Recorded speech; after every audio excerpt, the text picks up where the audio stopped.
तो प्यारे बच्चों, कैसे हैं आप सब? उम्मीद करते हैं आप सब अच्छे होंगे और अच्छी चली होगी आपकी स्टडी। तो प्यारे बच्चों, अभी तक हम लोगों ने 7.2 का क्वेश्चन नंबर 5 तक सॉल्व कर लिया था। आज हम लोग करेंगे क्वेश्चन नंबर 6। चैनल पे पहली बार आए हैं तो इसे सब्सक्राइब कर लीजिए, बेल आइकन को हिट कर लीजिए, है ना, ताकि चैप्टर वाइज वीडियो ढूंढने में आपको कहीं भी परेशानी ना हो। तो चलिए शुरू करते हैं। क्वेश्चन कह रहा है, यदि बिंदु 1 2 4y x 6 3 5 इसी क्रम में लेने पर एक समांतर चतुर्भुज के शीर्ष हो तो x और y ज्ञात करना है। ठीक है, सिंपल सी बात है। तो ये समांतर चतुर्भुज के शीर्ष हो रहे हैं, तो चलिए हम एक क्या करते हैं, सबको a b c और d पहले मान लेते हैं ताकि हमको बनाने में आसानी हो। तो a 1 2 हो गया, 1 और 2, ठीक है। b हमारा हो गया 4 और y, ठीक है। c हमारा हो गया x और 6 और d हमारा हो गया 3 5। ओके, ये हम मान लिए कि ये चीजें हमारी हो गई। अब चलिए, अब इसको हमको बनाना है कि कह रहा है क्वेश्चन कि चतुर्भुज के शीर्ष है तो x और y ज्ञात करना है। ये चारों चतुर्भुज के चारों कोण है, तो x के जगह पे कितना होगा और y के जगह पे कितना होगा, ये चीजें हमको बना देना है। ठीक है, तो चलिए इसको बनाने का सबसे पहले हम क्या करेंगे, अब इसका हम बनाना शुरू करते हैं। तो सबसे पहले लिख देते हैं यहाँ पर कि समांतर चतुर्भुज में लिख देंगे समांतर चतुर्भुज में विकर्ण, समांतर चतुर्भुज में जो विकर्ण होता है एक दूसरे को क्या करता है, समद्विभाजित करता है। तो लिख देंगे विकर्ण एक दूसरे को क्या करता है, समद्विभाजित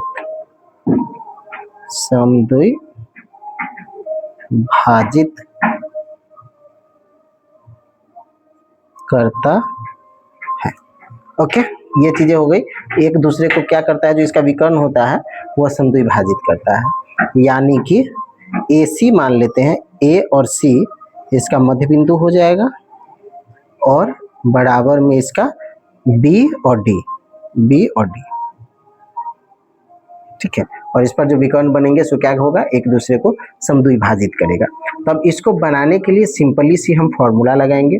फॉर्मूला हमारा क्या होगा, AC के जगह पे हम क्या लिखेंगे, x1 प्लस x2 बटा 2, ठीक है, और y1 प्लस y2 बटा 2, ठीक है। हम ये फॉर्मूला लगाएंगे। सेम फॉर्मूला इधर भी हमको लगाना होगा, BD के बदले में क्या लगाना होगा, x1 प्लस x2 बटे 2, y1 प्लस y2 बटे 2। ओके, यही सेम फॉर्मूला हमको दोनों जगह लगाना है, एक ही फॉर्मूला है। अब A और C, सबसे पहले AC की जगह पे लगाना है A और C। हमारा हो गया x1 x2 y1 y2, ठीक है, सिंपल। अब इसी को लेकर के हम बनाएंगे। x1 हो गया हमारा 1 और प्लस x2 हमारा कितना हो गया, x, यानी कि 1 प्लस x बटे में 2, y1 y2, तो इसमें हो जाएगा y1 ये हो जाएगा और y2 ये हो जाएगा, यानी कि 2 प्लस 6 बटे में 2, ठीक है, सिंपल। अब सेम चीज BD के लिए, B और D के लिए। अब इसमें x1 ये हो जाएगा, x2 ये हो जाएगा, y1 ये हो जाएगा, y2 ये हो जाएगा, ठीक है। यानी कि x1 हो गया इसमें 4 और प्लस x2 हो गया हमारा कितना, इसमें 3 और बटे में 2। उसी तरीके से y1 y2, y1 हो गया हमारा y और प्लस y2 हो गया हमारा 5 और बटे में 2, ठीक है, सिंपल। इतना तक समझ में आया, कोई दिक्कत नहीं है। चलिए अब इसको सॉल्व करते हैं।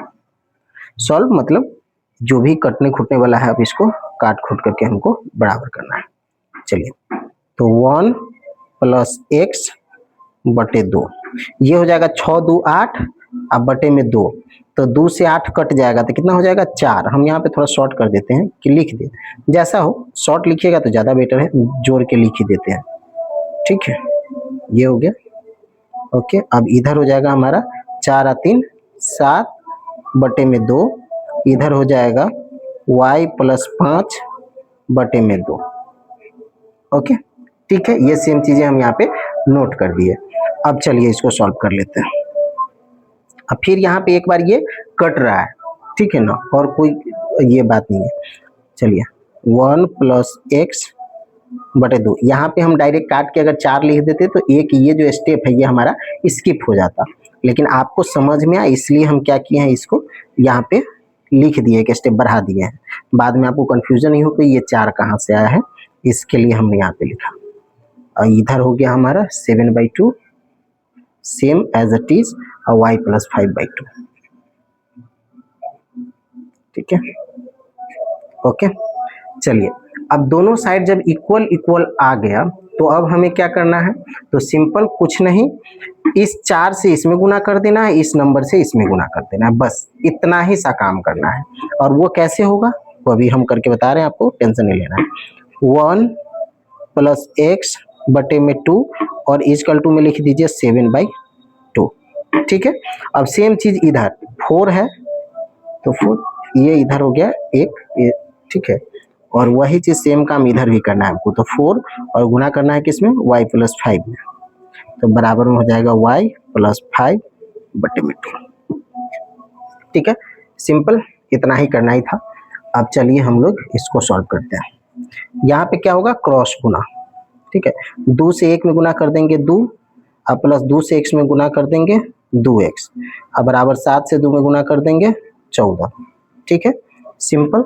अब इसको यहाँ वही क्रॉस गुना हो जाएगा, तो हो जाएगा y प्लस 5 और 4 दूना 8। ठीक है, चलिए अब यहाँ पे देखिए कि ये x है, ये नंबर है, तो इसको छाटेंगे, यानी कि यहाँ पे लिखेंगे 2x बराबर 14, आई 2 प्लस में इधर आएगा तो क्या हो जाएगा, माइनस में। ठीक है, सिंपल सी बात है। उसी तरीके से यहाँ पे y छाट लेंगे तो हो जाएगा 8, आई प्लस 5 इधर आ जाएगा तो क्या हो जाएगा, माइनस के 5। सिंपल। चलिए अब ये हो गया 2x बराबर 14 में से 2 गया 12, ये कितना हो गया, y बराबर 8 में से 5 गया 3। यहाँ पे अब x की वैल्यू निकालेंगे, तो x बराबर जब छाटेंगे तो यहाँ पे क्या हो जाएगा, 12/2, 2 से कट जाएंगे, 2 छक 12, इधर तो y बराबर 3 आ ही गया।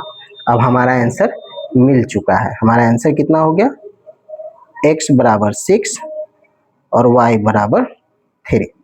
ठीक है, यही हो गए हमारे आंसर। ठीक है, आई होप आपको समझ में आया। चलिए फटाफट सब्सक्राइब कर दीजिए, वीडियो को जो है लाइक करके अपने ग्रुप में शेयर कर दीजिए। ठीक है, मिलते हैं नेक्स्ट वीडियो में, तब तक के लिए bye, best of luck and thanks for the watching.